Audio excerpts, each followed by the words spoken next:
people around the world are sort of wondering, maybe we can save this somehow. Do we have to cut this down? Do we need this here? Can we put this somewhere else? It's not just here. We met all kinds of people from all over the world with other stories, and maybe it was the creek in their backyard, or maybe it was the park across the way, or and it seems like we did actually manage to reach to people, and people were wanting to speak to us pretty often too. Maybe you want to shed some light on some of the passers-by or folks that came around, or? Yeah, well, a lot of different people were involved in the protest, and there were a lot of different motives, even within the protesters themselves. Some people wanted to push the indigenous people's issues. Some people wanted to push the environmental issue. Some people just wanted the Berkeley community. They were there fighting for their community, their place where they live.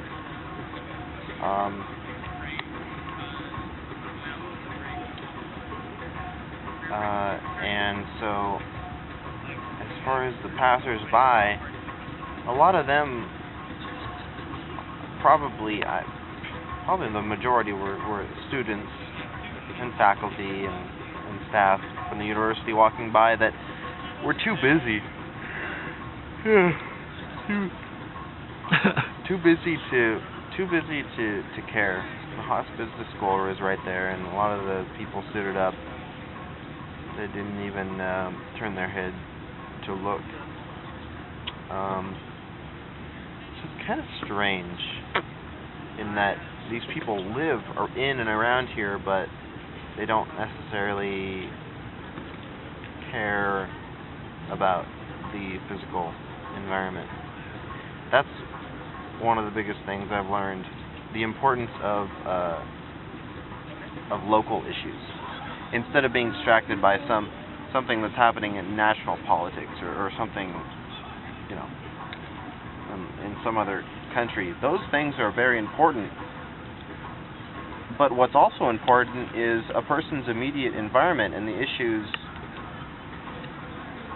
that have to do with the person's immediate situation, like where you live. And so it was great to see the Berkeley community and come out and fight for their own, for the place where they live. Is also kind of, I would say it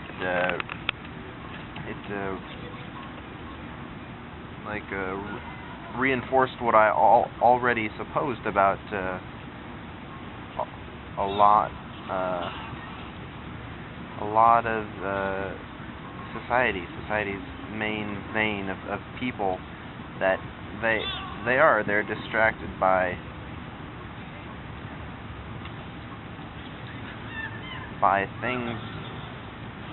other things that are important to them, and they kind of ignore maybe more of the local issues, like where they live. All these students walking by, going to this university, and they're this education system. Maybe the education system, maybe it keeps them too busy. I'm not sure. I know the engineering students are probably very, very busy. But being able to care about issues that have to do with your immediate surroundings is very, very important. Local issues, local government, local things that are here and around you now. That's what I want to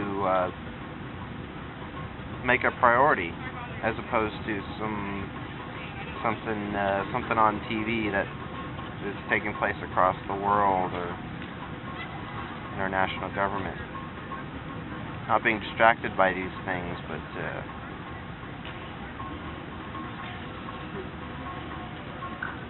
paying attention to what's going on around us right now. And I think I got sidetracked on from your question about the passersby, but yeah, I guess. No, you handled it beautifully. The passersby ignored, mostly just saw it as another game, another spectacle to watch.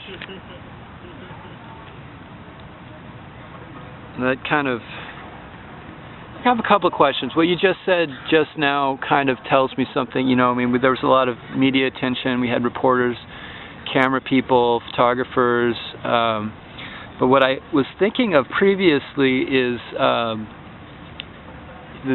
of in a sense a disappointment of the support from the local community, especially the city of Berkeley, who didn't reappeal.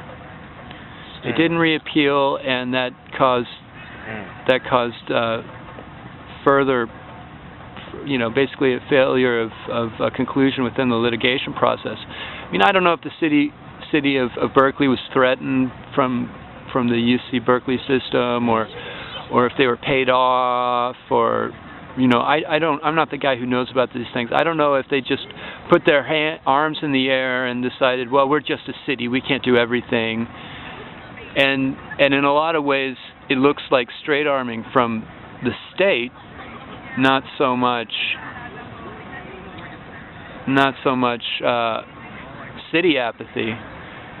I don't know. These are the things that are coming to mind from what you've been telling me recently. I don't know. You've got about 6 minutes if you want to say something about it, or if there's anything else on your mind. Yeah. So many things that happened changed the outcome. For example, Donna Spring, it was like a week. At one point, she came up, Donna Spring being one of the city council members of Berkeley, she came on her wheelchair and asked the UC police to let her have access to the sidewalk, which was barricaded. And she was one of the biggest advocates for the protest on the city council. And a week later, she passed away, which tilted the vote on the city council against the protest.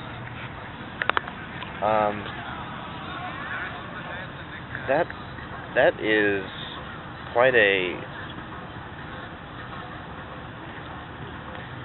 it's quite a sequence of events. You know, it's rather dramatic how that changed the outcome, and the city's drive to challenge the university. So many different things happened like that.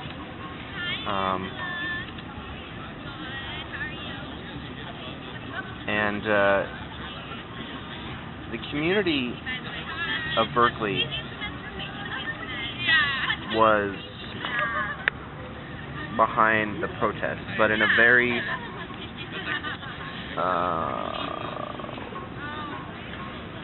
quiet fashion.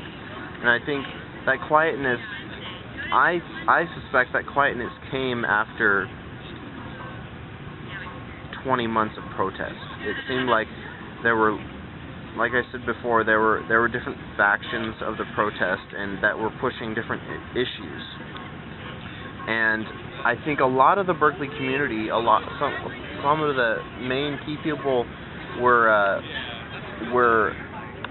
quieted because some of the protesters were so loud, and so a lot of people, I think, felt like they were shouted out of the protest, to the point where the protest became less effective because of it, because a lot of people felt discouraged from contributing to the protest because they're